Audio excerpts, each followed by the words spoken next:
Let's jump into problem 1511A. We're talking treasury stock. The company buys back its own shares but doesn't cancel them. It hangs on to them, keeps them in the treasury. How do we account for that? How do we account for it when they buy them back? How do we account for them when they eventually sell them back into the market? That's what we're going to learn in 1511A. Part 1.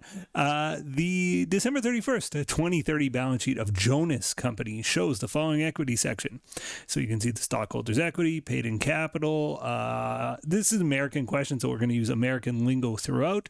$20,000 of common stock. Well, that's the par value. Additional paid in capital of 180. Total paid in capital 200 grand. They got retained earnings, and you can see the total. So no treasury stock yet, but there's going to be in 2031. On Valentine's Day, 2031, the company bought back 2,000 shares for $13 a share. How's my math? 2,000 times 13. I should be able to do this in my head. 26,000, right? Yeah, $26,000 worth of shares got back into the treasury. And it says the company will hold the shares as treasury shares. Assume they use the cost method. That's the one we're going to learn. And it says do a journal entry. Pretty easy journal entry. On Feb 14, 2031, we credit cash, of course. We're buying back shares for cash, and the debit is to treasury shares.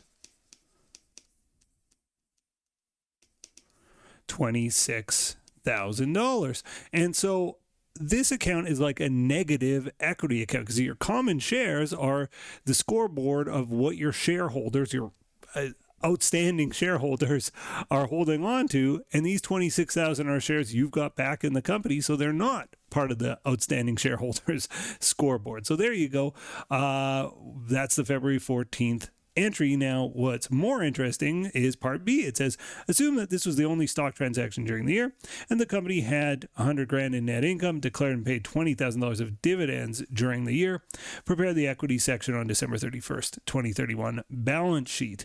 All right, so again, this is the December 31st, 2031 balance sheet, and we're doing the stockholders equity section. I'm just going to use the same headings that I've got up there. Stockholders equity. We've got paid in capital.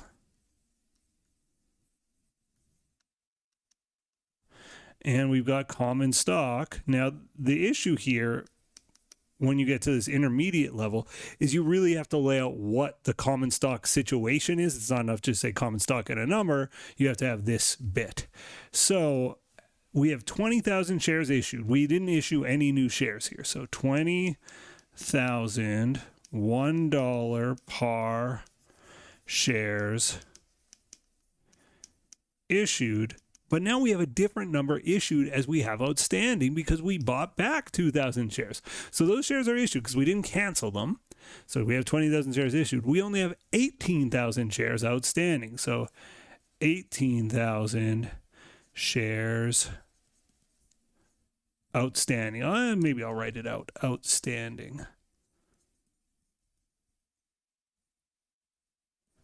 Okay. And it's $20,001 par shares issued. That's the number that matters. That's $20,000 worth of shares out there in the world. Our additional paid in capital, no change. Still $180,000 of additional paid in capital. And it shouldn't be lost on you, therefore, that our total paid in capital is just the same as it was. But this important detail is different, right? What's in the brackets there is different and it's important. Total paid in capital, and the total here is 200,000. Okay, next up is retained earnings. Just following along here, retained earnings. And our retained earnings was 250, and we say, how did it change during the year? And it increased by the net income, so 250 plus 100 is 350, decreases by the dividends, minus 20, 350 minus 20 is 330.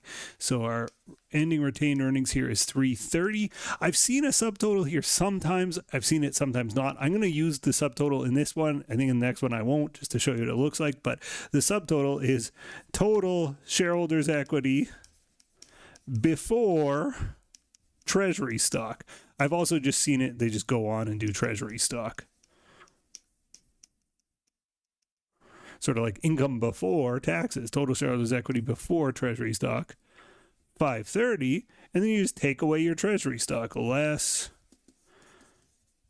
treasury stock, and then in brackets, how many shares we bought back, 2,000 shares, and use the phrase at cost.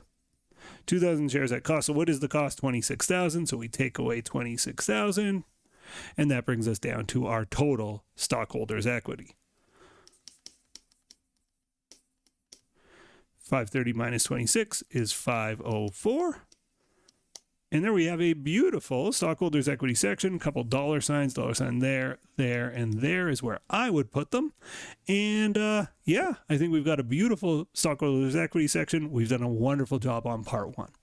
On to part 2. Part 2 is where this gets more exciting. On June 1st, not that it wasn't exciting so far.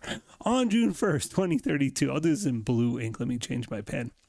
The company sells 500 shares of treasury stock for $15 a share, and then it sells 500 and it sells 500. So we're going to be doing journal entries for each of these. So we're selling back our treasury stock into the market, and we're going to have 3 journal entries to do. 1, 2, 3. So let's go ahead and sort of see what we're up against. So the first one, we sell 500 shares at $15 a share. 500 times 15 is at $7,500. So that's how much cash we get. But remember, the stock's carried a cost of 13. It's almost like we have a gain, right? We got paid more than the stock was worth. This brings in a new additional paid-in capital account. Let's do the journal entry, and I think you'll see it's not too hard. It's just knowing what to do, and you're going to know what to do by the end of this video. So debit cash, $7,500. How much cash did we get? How much stock did we sort of put back out there? Now, the stock's sitting there in a debit. We're putting it back out in the market. We put our stock out at cost, treasury stock, and the cost was $13 a share, and it's 500 shares, so 500 times 13, $6,500 of treasury stock goes back into the world, and we got paid cash above the paid-in capital of our treasury stock. So this is additional paid-in capital treasury stock. It's important to distinguish that from just our normal additional paid-in capital, and it's $1,000. Okay, on to the next transaction, which is September the 3rd. September 3rd, what happens? We sell 500 shares at $12 a share. That's below, right? Shouldn't be lost on you. $13 is our cost. $12 is below. If that was our only transaction, it's almost like a loss, right? These additional paid-in capital is like almost like a gain on our treasury stock. When we have a loss on our treasury stock, you debit retained earnings. But if you already had a gain, you have additional paid-in capital, you draw down that additional paid-in capital until it's 0, and then once it goes negative, then it goes to retained earnings. So that's the trick here, and you're going to see here it's going to go, obviously we sell it for $5, it's going to go below 0. Okay, let's go ahead and deal with this though. We got paid $6,000, debit cash, $6,000 for 500 shares. We think 500 shares are worth $6,500. Well, that's their cost on our books, so we credit treasury stock for that. $6,500, and then we kind of have a loss situation, right? Credit APIC when you have a gain. Well, when you lose on this, you're going to debit APIC to bring it down to 0, additional paid-in capital. I don't know if anyone else calls it APIC. I just read it that way. I'm in Canada. We don't really deal with APIC in this way, so it's a new acronym for me. I would call it APIC, though, if I were your teacher, but maybe I sound weird saying that. Okay, there we go. We've got our journal entry, September 3rd. December 31st, we got one more of these to deal with. December 31st, 2032. We get paid very little, real bad time for our company, $2,500 cash for treasury stock that has a cost, again, it's 500 shares, so it's $6,500, $13 a share. This is like a $4,000 loser for us, but our additional paid-in capital account has $500 still sitting in it, right? Credit 1,000, debit 500. It's still sitting at credit of 500. We got to get rid of that. So let's get rid of the additional paid-in capital, only down to zero. So our additional paid-in capital account, credit of 1,000, debit of 500, debit 500 goes to zero. And then what do we do with the rest of it? It goes to retained earnings. So I guess that's 3,500 goes to retained earnings. And there we have it. We've done our journal entries. It says, assume those were the only stock transactions during the year, and that the company had $50,000 in net income and declared and paid $25,000 in dividends during the year. No other transactions or items that directly impacted stockholders' equity. Prepare the equity section as of the December 31st, 2032 balance sheet. So same idea as before. It's the December 31st, 2032 balance sheet, and we are doing the stockholders' equity section.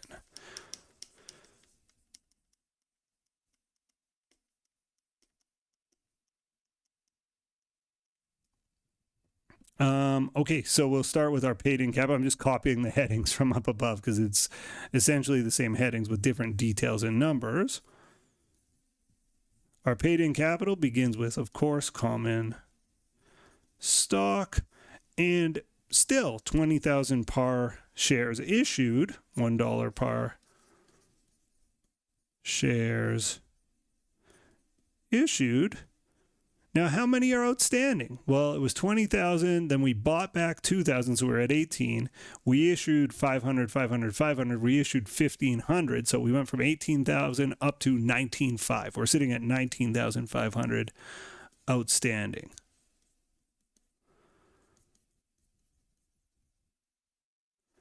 I guess I could say shares outstanding, but this is fine as well. Okay, so that's $20,000.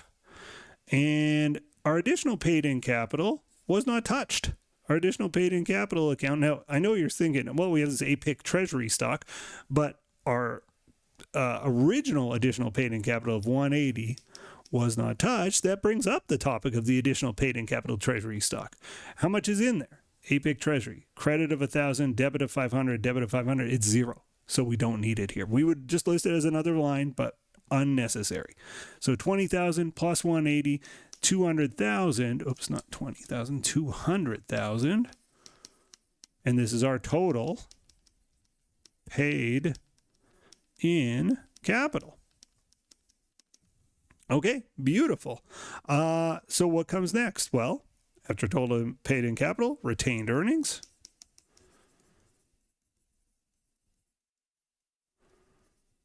What's our retained earnings? I began the year at 330. We had net income of 50. That brings us up to 380. We had dividends of 25. So 330 plus 50 minus 25. We're at 355, right? That's where we're at. And don't forget, we debited retained earnings by 3,500. Oh, great. So 355, I'm going to need the thousands, minus 3,500, reducing our retained earnings there to 351,500.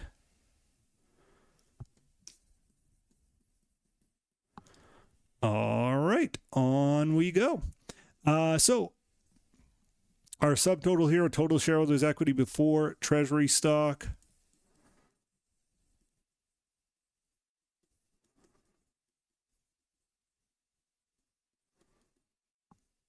$200 plus 351 is 551,500. We're going to deduct our treasury stock.